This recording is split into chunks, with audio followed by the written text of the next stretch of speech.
I want to start with just kind of who are you and, what are you doing now? What does your life look like? Your work, your ministry, your family? Give us a few minutes of, who is Scott Ross and what's happening. And then we're gonna hear your story, kind of going back in time and walk us through how God moved you from your construction background on into what you're doing now. The beauty of this for our listeners is that Scott has not ever ceased to be a business person. He was not a missionary turned business person.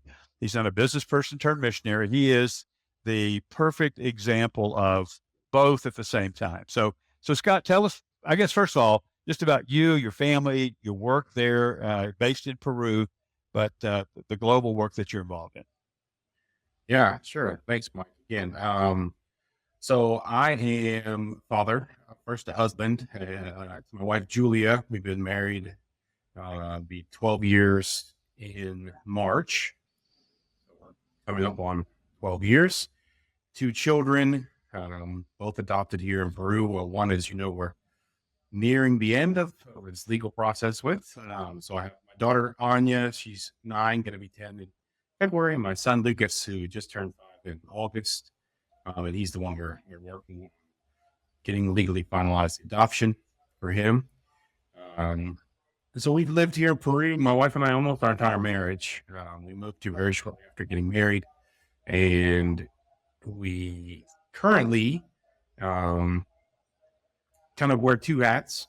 We have our nonprofit, our 5 and 2 global initiatives, and through them, then we kind of are giving some of our time to this development of the BAM Global Network for the region of Latin America, Caribbean. But as you said, it's in reality, since there's not that many outside of that region that are also Spanish speakers, we open our doors to anyone who speaks Spanish wherever they may be.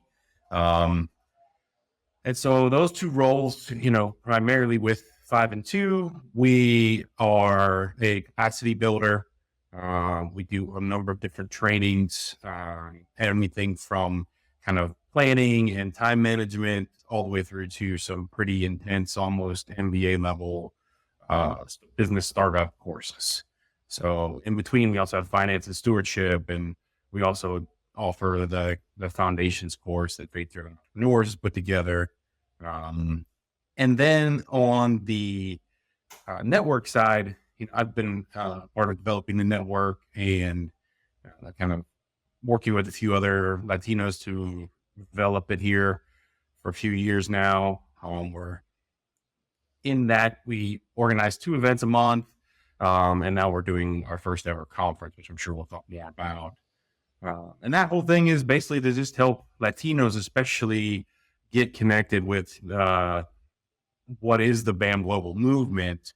As you and I have talked about, Latinos our Spanish speakers have a specific disadvantage in a lot of that. In the English language is such a barrier compared to most of the developed or developing world, even.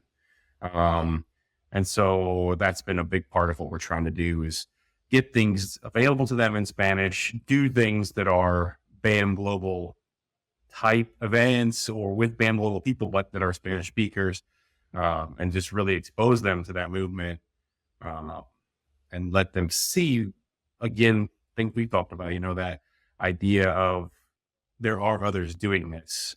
Yeah. And that's been an amazing encouragement to me all along from the beginning. Is the few, as we were just a few, even those were the first comments we always heard. Wow, there are other people who think like this, and we continue to hear that even now that we're, a few hundred people in this network. It's the same comment over and over again. And I think it rings true for any of us who've been involved in this for however long, honestly.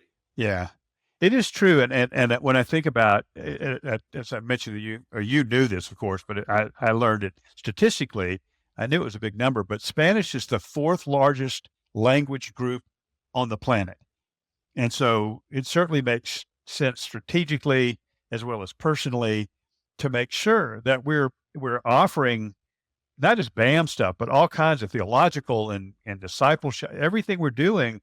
The church needs to think about the Latin community and the Spanish speaking community. And when you look at the numbers, I mean, it's English, Chinese, Hindi, and Spanish. And the thing about, Spanish language is it crosses so many international borders. I mean, it's Yeah. so many different countries, so many different nations, parts of the world impacted. So, to our listeners, if any of you happen to be an author, let me ask you to consider publishing some of your work in Spanish. If you're a teacher, same thing. I mean, we need to respond to that. And Scott is on the front line of doing it. And when he talks about a network of a few hundred, of course, that's representative of hundreds of millions of people that can be impacted by this. I love that you're doing it. Scott, one other thing real quickly, because you mentioned it, and I want to ask our listeners, just, stop right now and say a prayer for Scott and Lucas, their son. Um, he shared with you the other day, and I don't want to get all personal with you, Scott, but you were pretty open about it. The hassle is the best way to put it. Sort of it's not like, is it legal or not legal, or is there anything shady? It's just the sheer bureaucratic hassle of getting this adoption finalized for their family. So pray for Scott and Lucas and his wife and their daughter, that the family could be made legally whole. Guys, if you're listening, just stop, and say a quick prayer for their family. Yeah. I know they'd appreciate that. Yeah, I appreciate that a lot, Mike. So Scott, you've got too real quick about what you were just talking about, because I think it is so important, because I think a lot of people don't realize I'm not trying to offend the church, but the reality of the neglect, I don't know a better word to use, of the Spanish speaking world. And I think what you're talking about is so true. Again, I'm not trying to get off on a big tangent, but just quickly. go, man. This is your podcast. But I think that we're talking about, like you said, a huge population. But not only that, there's been a huge focus, and I'm not saying we shouldn't be focused on China and Hindu-speaking places, but they're a lot harder to reach and a lot more close to the gospel often as well. Mhm. And here in Latin America and in Spanish-speaking America, the majority of them are coming from a Catholicized, background where they're very open to the Bible, honestly. Yeah. And so I think as an evangelical church, there's a huge opportunity that's been missed for years to really reach people. And I had no idea until I lived here, the amount of which published materials, resources in Spanish just didn't exist, honestly, until I was here. I could testify to that too, Scott. I've been working in Latin America now for probably 12, 13 years, starting in Brazil, which people don't think of as Latin America, but it is. It's a huge country. Yeah. Not Spanish speaking, of course, but it is Latin America. But now all over the Spanish speaking part of Latin America as well. And I just concur with you. The openness, the hunger, the excitement in general for things evangelical, for things biblical, and particularly business's mission seems to be really taking root and spreading rapidly. It's a great hunger. There's a great, particularly among the younger people. To me, I mean, my age, everybody's younger, but the 20s and 30s are really just, they're eating this up. They're jumping in. They're starting businesses. So I'll echo you, echoing me.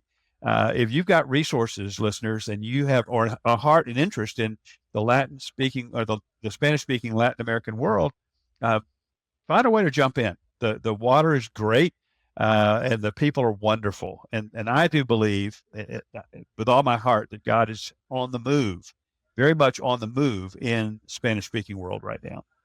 Yeah. And we talked about too, just kind of maybe to wrap this part of it up.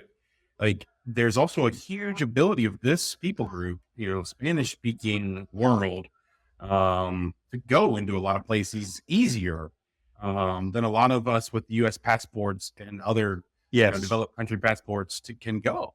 So there's so much strategically that makes a lot of sense about it as well. Not to mention the cost of sending is significantly less as well for a lot of them.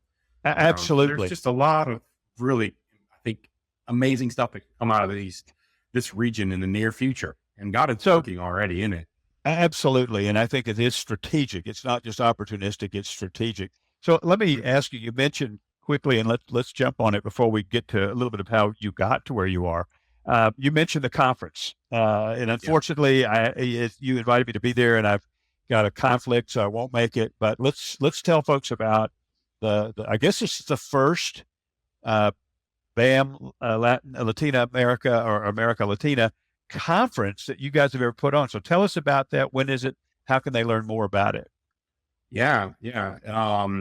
We are going to have Jao Mordomo, who I know has been on your podcast before. He's going to be with us as the representing BAM Global.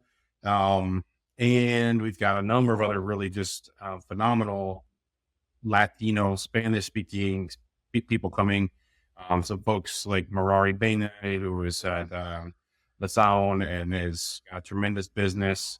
We've got people from Venezuela, Costa Rica, a Brazilian who now lives in Costa Rica, Ecuador. We've got people and a number of Peruvians as well. It'll be here in Peru, March 7th and 8th of 2025.